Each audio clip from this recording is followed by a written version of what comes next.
자, 이제 문학 집중 특강 8강으로 들어가겠습니다. 자, 주요 현대 소설 50선이고요. 지금부터 더 중요한 작품들이 많다고 봐야 되겠죠.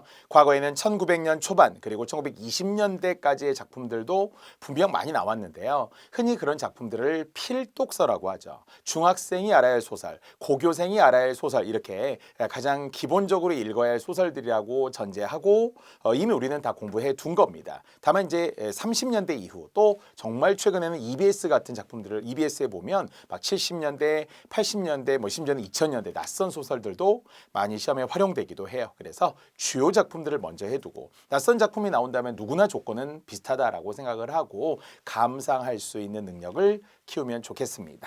자, 이제 11번이고요. 자, 역시 앞에서 언급했던 1930년대 이태준이라고 했어요. 월북 작가이고요. 이태준과 박태원이라는 두 소설가를 기억하라고 했어요. 뭐 월북 작가가 중요하다는 게 아니에요.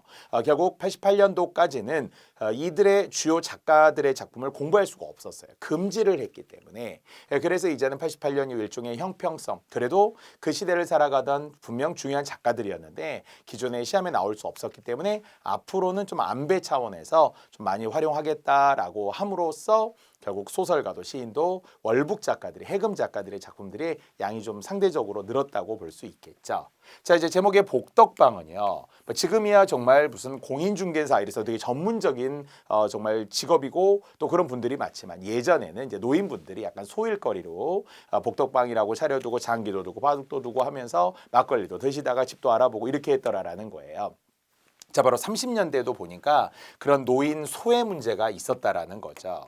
사실 노인 소외라는 단어는 현대사회, 거듭 고령화 사회, 고령사회, 초고령 사회, 즉 그러니까 7%, 14%, 20% 이상이 65세 이상의 인구가 되면서 정말 심하게 더욱더 노인 소외 문제들이 늘어나고 있는 게 맞는데요. 30년대에도 있었다라는 거예요. 그래서 30년대 근대화의 물결 속에서 어떤 복덕방에서 있던 새 노인의 이야기이고 그중에 바로 한 노인 안초시라는 분이 사망을 하게 돼요. 즉 자살을 하게 돼요. 노인인데도 불구하고. 왜냐하면 딸에게 버림받거든요. 소설 속에서 딸은 매우 성공한 인물이에요. 사회적으로 성공했는데 심지어는 반대로 아버지를 약간 학대하는 거예요. 방치하는 거예요. 그래서 아버지는 뭐 안경대가 부러졌는데도 불구하고 그냥 이렇게 끈으로 묶고 왜 딸이 안경 하나도 안 사주는 거예요. 근데 밖에서는 되게 사회적으로 성공한 여성으로 나와요. 그렇다 보니까 결국 좌절하고 자살을 하고 아버지의 죽음에 임하여서도 오히려 그 친구분들에게 돌아가신 아버지 친구분들에게 복덕방에서 지내던 친구분들에게 사정을 해요. 우리 아버지가 자살했다는 말만 하지 말아주세요. 제 체면도 있으니까 자기 체면이 더 중요해요. 그래서 그 친구분들이 막 분노하고 화가 나는 이제 그런 내용 속의 이야기입니다. 하여튼 1930년대 전적 작가 시점이면서 그런 소외된 세대의 좌절과 피해를 다루었기 때문에 우리 시험 문제에 잘 나온 노인 소외는 지금도 중요한 소재가 됩니다. 자, 또 이태준의 돌다리인데요. 역시 30년대 또는 40년대까지 특히 해방 전후도 46년 해방 직후에 쓴 소설인데요.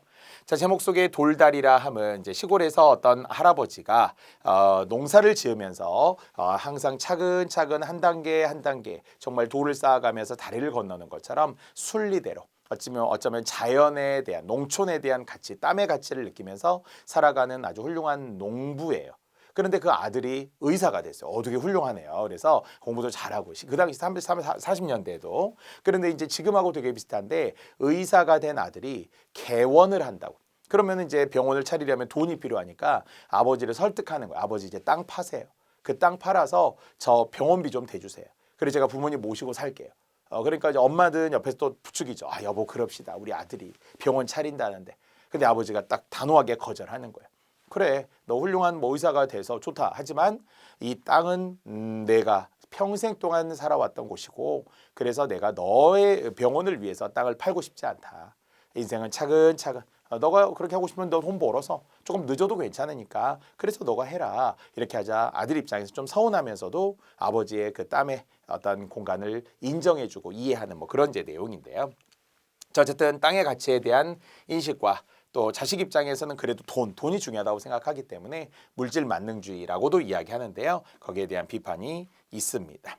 그래서 역시 전적 작가 시점이 아무래도 소설에 지금 제일 많고요.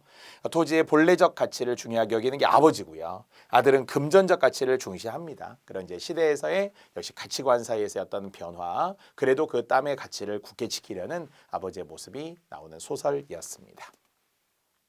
자, 이제 박태원 역시 이제 2대 해금 소설가라고도 제가 이야기했었던 이태준, 박태원이 연달아 이어지고요. 앞에서도 이야기했지만 모더니즘 또는 의식의 흐름, 이상과 함께 가장 좀 친했던 인물이라고 제가 이야기했고요.